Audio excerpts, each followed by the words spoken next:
Mga kabayan, magtanim tayo ng puno, huwag sama ng loob. Mga kabayan, ay tingnan mo ninyo, araw na, pero may flash news tayo. Bakit? Ay rumesbak. Rumesbak si Juan. Pati Bagyo, marunong ng rumesbak. Bakit? Aba, napikon.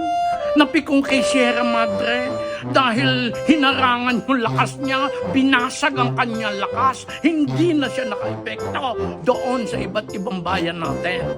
Ay siya, ito naman ang pakiusap ko sa inyo mga kabayan, ay magtulong-tulong tayo na protektahan si Sierra Madre. Mga tayo ng marami pang Sierra Madre, pambasag ng mga bagyo dito sa ating bayan. Magtanim tayo ng mga punong kahoy sa lahat ng ating mga bundok para mas madaming resbakan ang mga bagyong iyan.